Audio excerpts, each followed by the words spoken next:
This training provides an overview of a new required form called the Service Implementation Plan. The acronym for that form will be SIP. The SIP has been developed as an enhancement to the person-centered planning process for Section 18, 20, 21, and 29 waiver members. This training was developed with the input of many staff working in developmental disability and brain injury services at the Office of Aging and Disability Services. This training is primarily intended for Section 18, 20, 21, and 29 waiver providers. However, of course, all are welcome to listen and learn. Our agenda today is ambitious. First, I will describe why PCP enhancements are needed, important connections to the HCBS global rule, and how SIPs fit into the larger PCP process. I will also outline the Service Implementation Plan procedure, roles for individuals connected to SIPs, timeframes for completing a SIP, and SIP content. I will close the training by explaining how to enter a SIP in EIS, transition considerations, and identifying where you can go with questions or to find additional resources. The Service Implementation Plan is one part of many enhancements to the person-centered planning process. It's not possible to adequately describe all enhancements to the PCP process in this training. But briefly, we want to make sure that folks are aware of 3 sources of feedback leading to these PCP enhancements. In feedback from self-advocates, we've heard desire for self-determination and change. The Community Membership Reform Group also made recommendations to remove duplication and streamline, create plain language tools, develop a person-centered plan that allows for varying planning methods, styles, and approaches, and focus on valued roles, places and communities, skills, and interests, including implementing the Charting the Life Course framework. Through a settlement agreement between Maine's Department of Health and Human Services and the U.S. Department of Justice, it's essential that we ensure services are determined through assessment of functional need and personal preference, not provider preference. The PCP process must also identify the amount, frequency, and type of waiver services necessary in the most integrated setting appropriate. Additionally, choosing services and where they happen is based on the needs and preferences of the person. To learn more, please do take some time to visit the person-centered planning webpage designed for providers at the OADS website.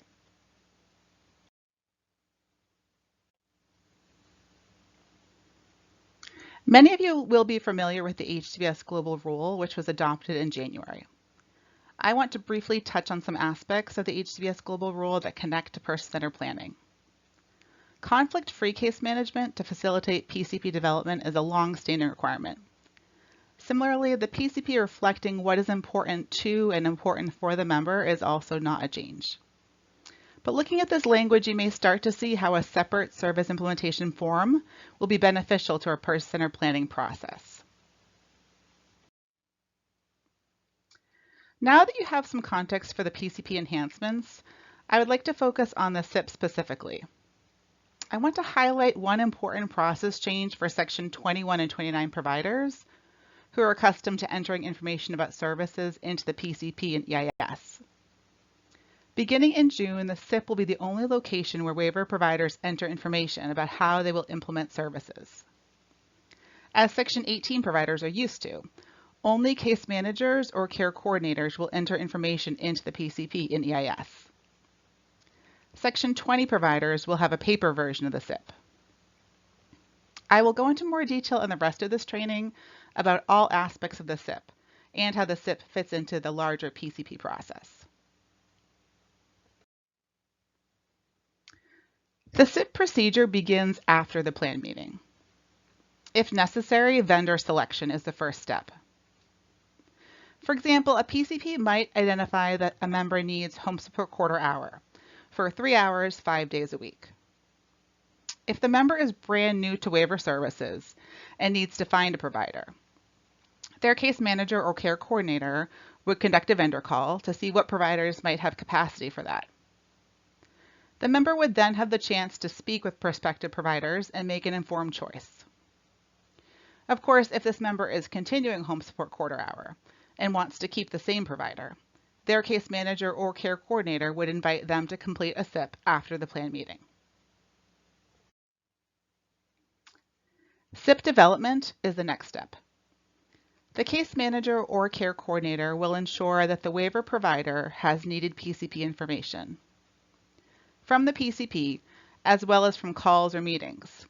The waiver provider will subsequently draft a proposed service implementation plan. You may have questions right now in your mind about SIP content, which I will address later in this training.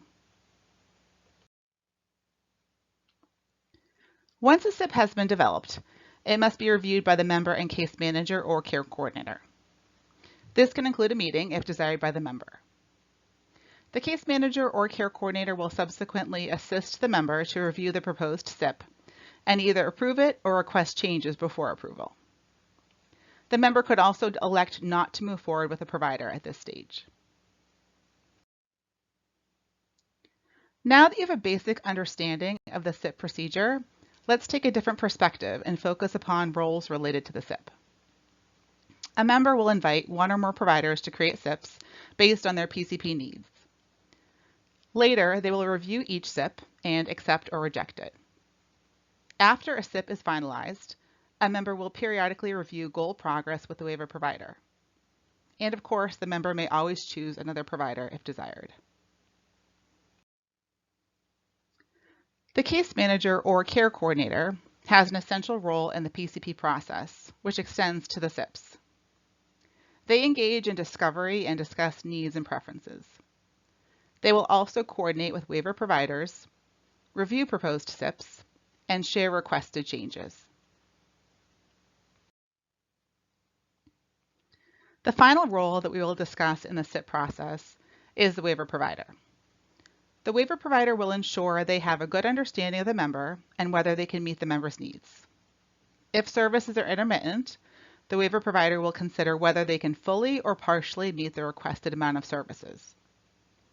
The waiver provider will also identify who can meet with the member, develop the SIP, and revise the SIP as appropriate.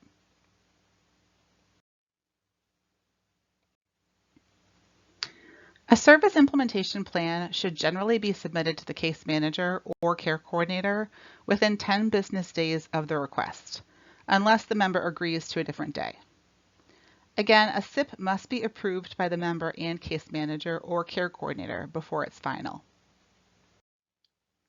The table on this slide shows you the beginning of the SIP content.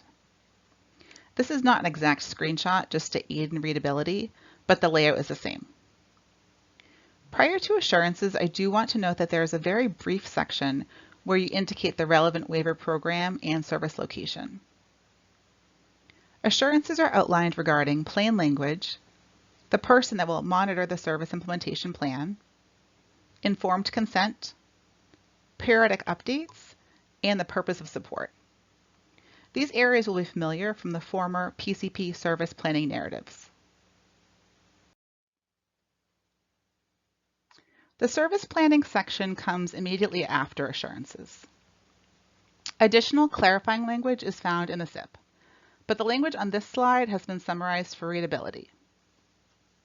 The themes that a waiver provider will describe include community involvement, natural support, employment, supported retirement, control over personal resources, and transportation. The table on this slide shows you the beginning of the goals section of the SIP. This is not an exact screenshot, just to aid in readability, but the layout is the same. This portion of the goals section identifies key information, including who will assist the member in achieving their goal and how they will do that, as well as tracking progress. The end of the goals section focuses on the provider's implementation strategy. These prompts give plenty of space for narrative responses. In this space, providers should describe how services are connected to goals, how schedules and activities will be developed, and who will assist the person to meet their goals. I do want to highlight that there are several places in the SIP to describe different goals. Since the content is the same, I will not review them here. The end of the SIP includes a reminder about updating the SIP as needed, as well as a checkbox indicating agreement to provide the identified services. This is the end of the SIP. At this point in the training, I will move towards outlining how to submit a SIP and EIS. Section 20 providers should feel free to skip to the end of the training to view information about where you can submit questions and see additional resources. To begin entering a SIP and EIS, you would anchor upon a specific member. After that step, you would click on Processes on the left side of the screen. Next, click on Step 3 to add the service implementation plan. Click Save, and then click Add. The following screen prompts you to enter Start Date. Start date is the date of your entry into EIS. After entering the start date, click Next. Select DS Service Implementation Plan version 1, unless you are a Section 18 provider. Section 18 providers should select BI Service Implementation Plan. Click on the Show menu on the right side of the screen, and then select Questionnaire. Fill out each dimension of the assessment, starting with Service Implementation Plan Description. When finished a dimension, click Save and proceed to the next one in the drop-down menu. This slide and the one that follows outline two options for making changes to a plan after June 1st. This will be a useful reference for when you are in that situation.